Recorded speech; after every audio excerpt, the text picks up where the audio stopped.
Good morning, everybody. Out for the morning stroll with the animals. No geese today. I don't see them. Stitch is back at the house. He's in the front yard. Too many cars coming and going, so he's a little afraid to cross the street, which is a good thing. Yeah. So I have a lot to talk about today in Crafting and Crime. So, on National Cuban Sandwich Day. Oh my gosh, don't you wish you were in Miami and could have one? Yum! All right, see you on the other side.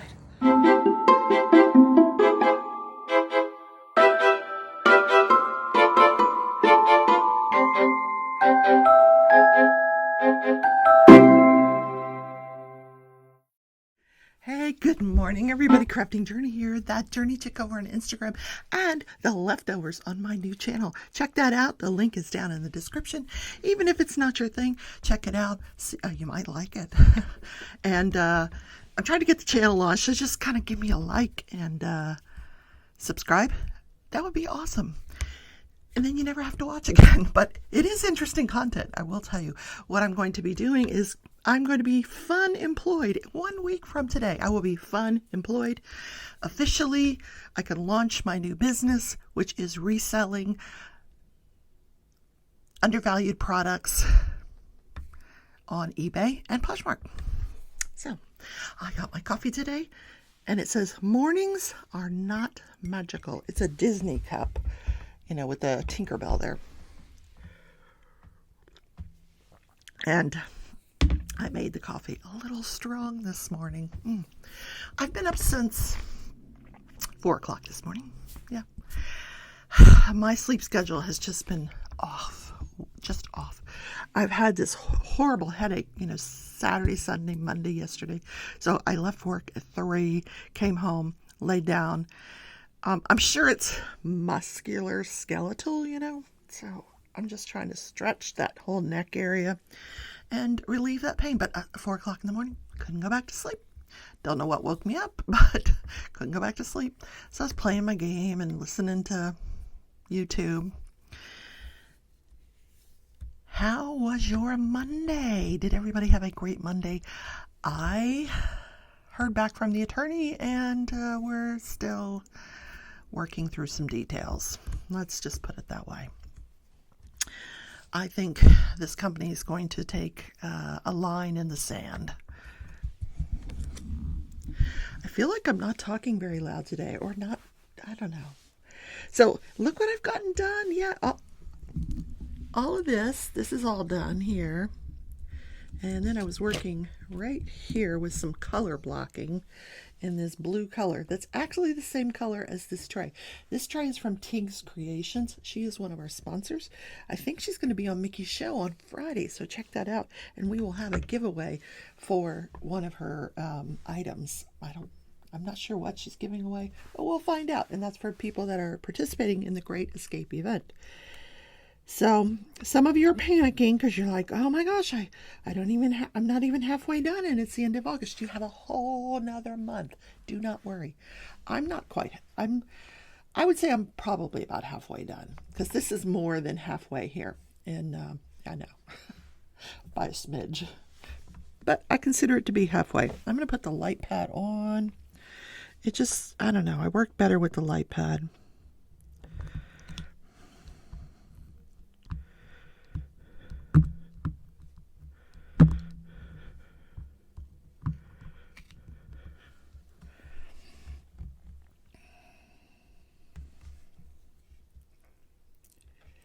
So today is National Cuban Sandwich Day. And I mentioned that you can get a great one in Miami, South Florida. I lived in South Florida for many, many years. And one of the places that I worked across the street was this Cuban market. And they had a little deli in there. And you could go in there and, oh my God, I think it was like a couple of bucks. It wasn't a lot of money. You could get this ginormous Cuban sandwich, and I would cut it in half, and it would last me 2 days. And it was delicious. It's a grilled sandwich, a pressed sandwich. It's got pork, ham, pickles, mayonnaise, mustard, Swiss cheese. Oh my God. And it's pressed and grilled. It's amazing. Now, recently I tried a restaurant here in Wichita that was offering a Cuban sandwich. Not even close. Not even close. And I was joking because I went to lunch with several people, and one of the other girls had lived in South Florida as well. And she's like, that ain't a Cuban sandwich. Nice try. But an authentic Cuban sandwich, oh my God, they are the best. Yes. And I would say, I know my sister's watching, and she's like, where can we get one for tonight? You can't. There's nowhere around here where you can get a good Cuban sandwich. Not that I know of. I have to have one airlifted into Wichita. There's a lot of Mexican restaurants near me, but no Cuban restaurants. That's the other thing I miss. Fried plantains. Oh my gosh. In South Florida, there's a restaurant called Pollo Tropical where you could get this chicken that was roasted with and marinated with this amazing Cuban mojo spice, and they had fried plantains. Oh my God, they were amazing. And fried yuca. Oh, so good. But nothing like that here. Nope.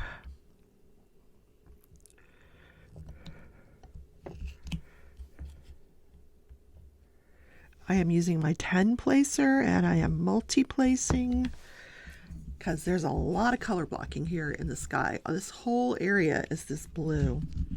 Almost the whole area. Yeah.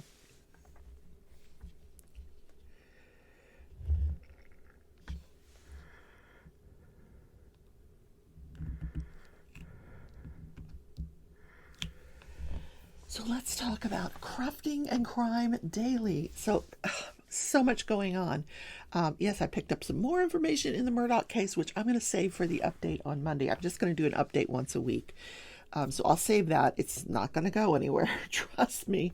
But let's talk about, first of all, the Nicolas Cruz case. Oh, my word. So yesterday, it started back up. The jury returned after a 2-week break, and the defense was presenting their case. Now, when the court opened, there was this strange attorney. He approached the judge and he says, I have a motion for protective order for one of the witnesses that was going to be called. Apparently, she wanted a protective order from testifying. And the judge says, based on what? And he says, well, she has a lot of Fifth Amendment issues. And she said, well, she can just claim the Fifth Amendment. I plead the Fifth. And he says, well, can I advise her during her testimony? And she said, you've had plenty of conversations with her. You can sit in the gallery and watch her testimony and advise. And she knows she can claim the Fifth Amendment if she doesn't want to answer a question that she thinks might incriminate herself. So the show went on. The defense did an opening. Now, they did not do an opening at the beginning of the case. They opted not to, which a lot of times the defense will do. So they did an opening, and this woman talked for, I'm going to say, over an hour.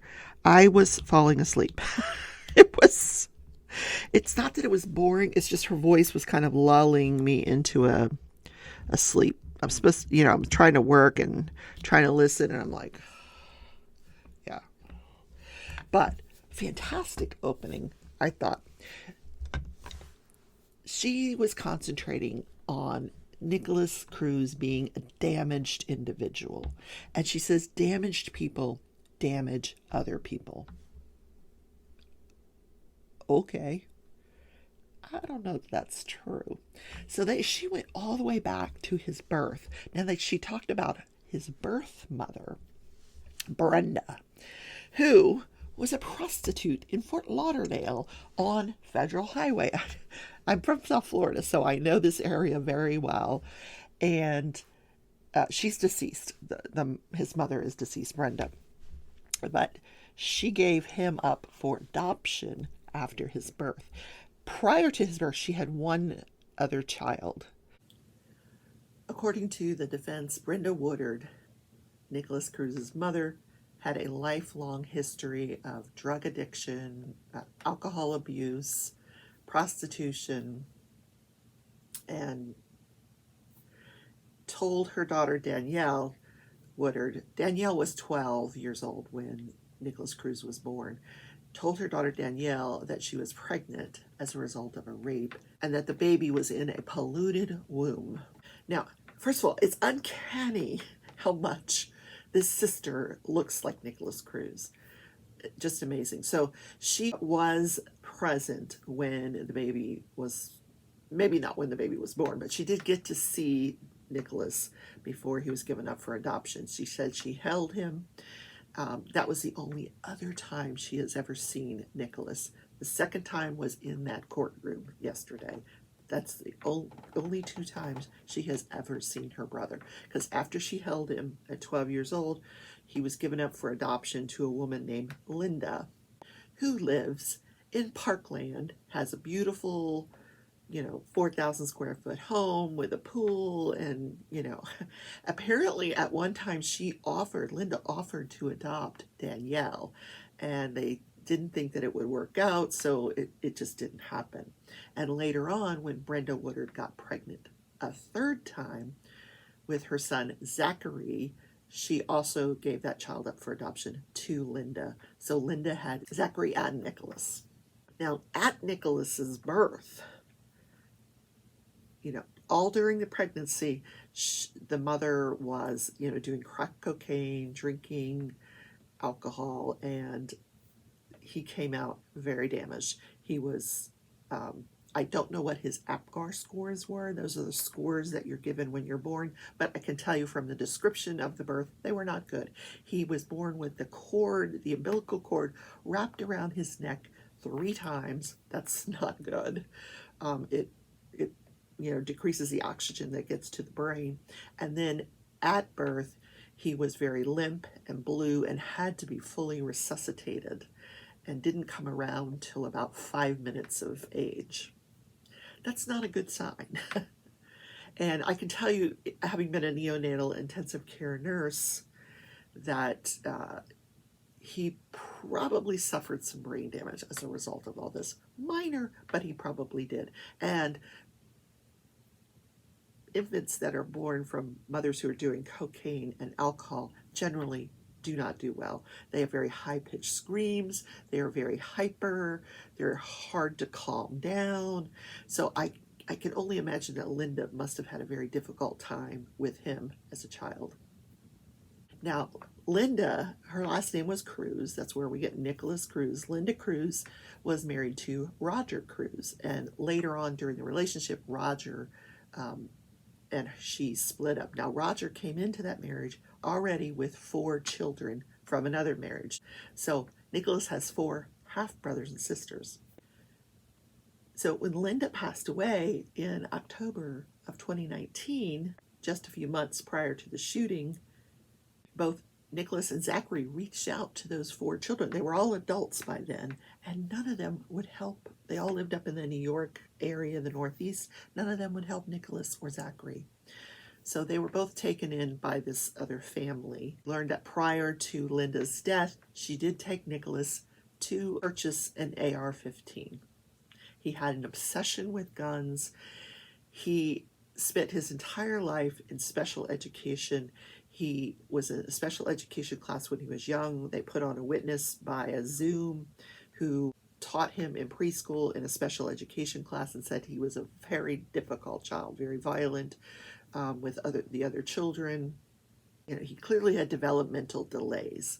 This went on through high school. So the time that he's in high school, he is in a special school where there's a total of 125 kids. It's called Cross Creek.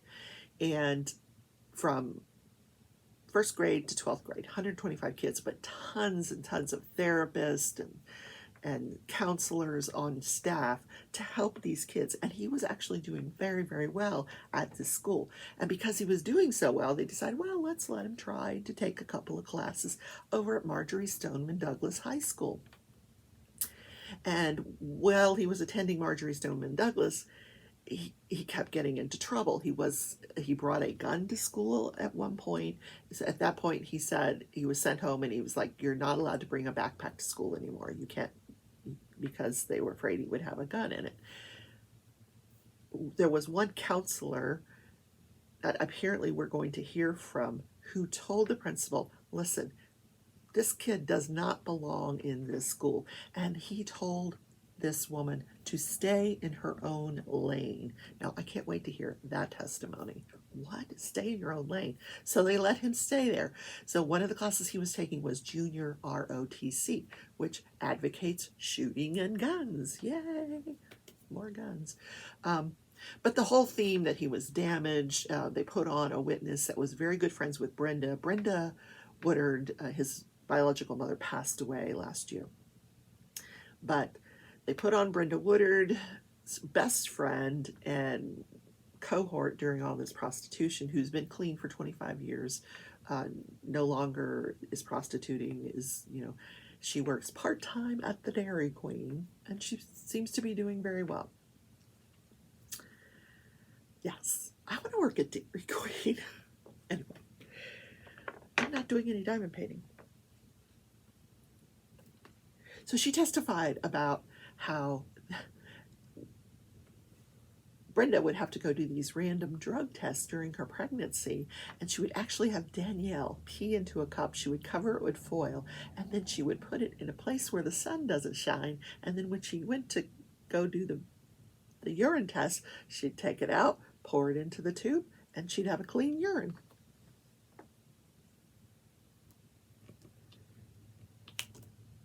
That's really messed up.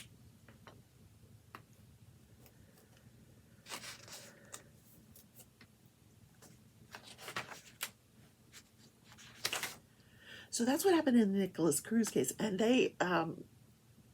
I suspect he's going to want to testify on his own behalf. That should be interesting.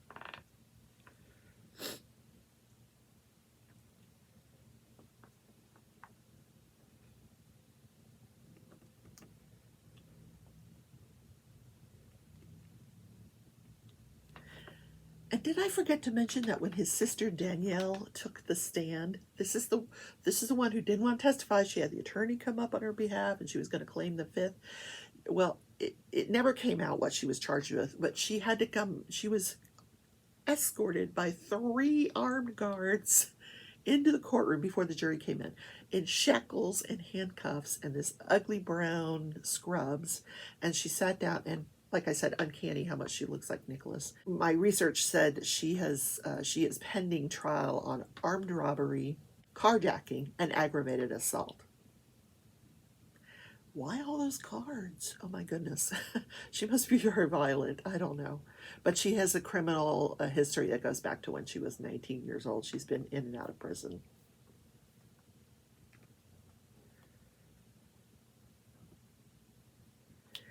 The other thing that came out during her testimony is that Zachary is now living with this man named Robert Moore up in the Northeast. And Robert Moore is a reality television producer.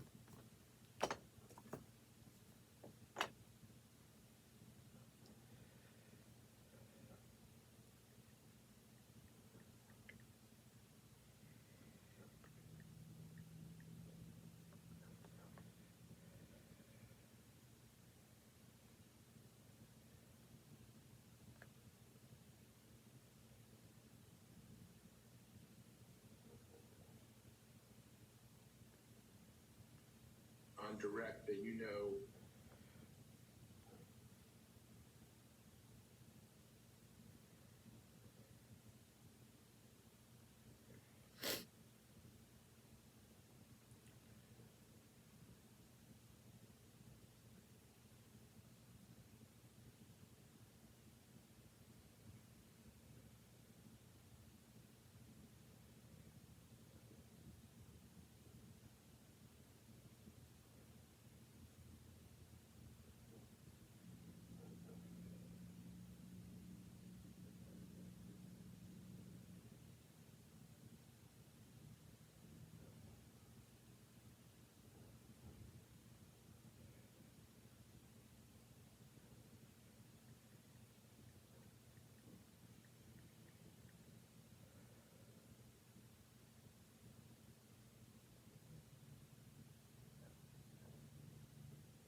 So this man is producing a reality show featuring Zachary Cruz, brother of Nicolas Cruz. How sick is that? But anyway, he is supporting Zachary and taking care of him. Yeah. And he was actually in the courtroom. And they are expecting Zachary to testify as well. Now let's talk about the trial of the staged suicide, Matthew Moore. So I listened to several hours of the interview of Matthew Moore, the interrogation of Matthew Moore. And a couple of things that stood out. One was that he, right away, I mentioned this yesterday, said that, I didn't, whatever it is you think I didn't do anything. Well, he hadn't even been asked any questions. And then later on during his test, or during his interrogation, he maintained that he loved his wife, and he kept talking in the past tense. So, I mean, if that's all you're going to get out of interrogation, that isn't much. I mean, he maintained his innocence throughout this entire thing. Then there was the cross-examination of the investigating officer, which I thought, or one of the investigating officers, by Diane Menashe. And she's so good. Oh my God, she's so good. And she said, all right, you had 2 bloodhounds out there the next day.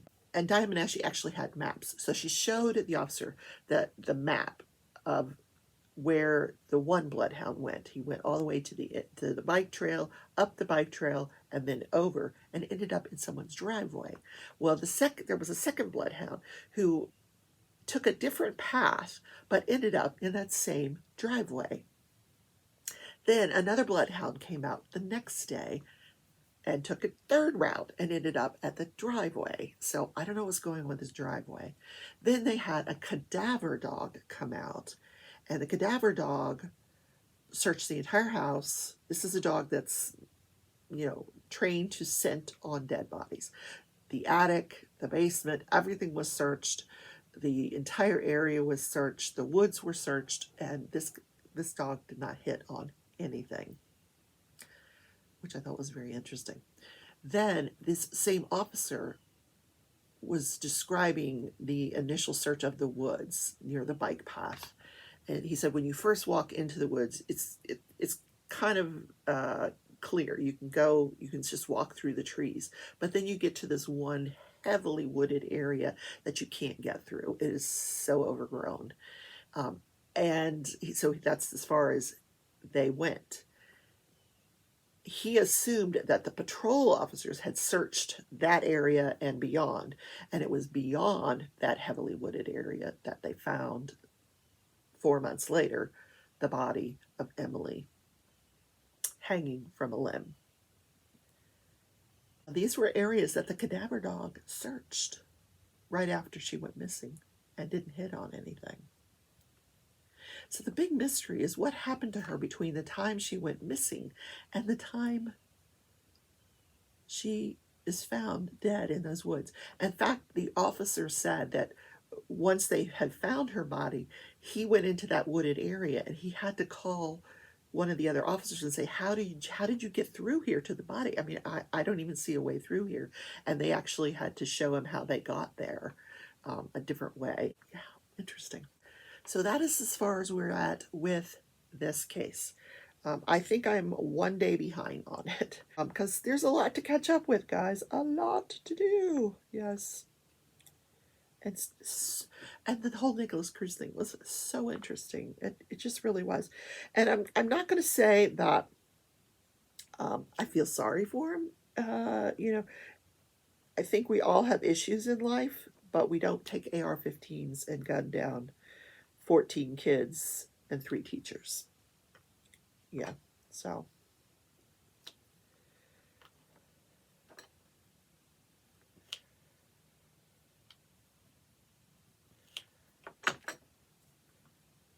What happened this day in history? In 1989, Pete Rose, famous baseball player with the Cincinnati Reds, is thrown out of baseball for life, forever, for gambling and betting on baseball. Now, apparently back in the early 20th century, this was very common. He just got caught. So they knew from the 1970s that Pete Rose had a gambling problem, but they thought it was limited to football games and horse races. But then he started betting on baseball, even his own team. So the baseball commissioner hired an investigator to look into this, and they compiled thousands of hours of testimony of Pete Rose gambling on baseball. So the settlement was that he was banned from baseball for life. The unfortunate thing is, because of this ban, he is not eligible to become a member of the Baseball Hall of Fame. And this has been like a real issue in baseball for many years. He even wrote a book. He maintained his innocence throughout this entire thing. But then he wrote a book, and in the book he does admit to betting on baseball and betting on his own team. But he says, I always bet on my team to win. Okay, that makes it all better. All right, guys, that is the show for today. I hope you enjoyed the content. Please don't forget to hit the like button. Yes, he feels neglected because I left him till the end of the show. I know. Don't forget to consider subscribing. If you're already subscribed, consider becoming a member or making a one-time donation by hitting that thanks button down below. And most importantly, you want to hit all on the notification bell. And I will see you tomorrow in Crafting and Crime Daily for more on these two trials. Take care. Bye.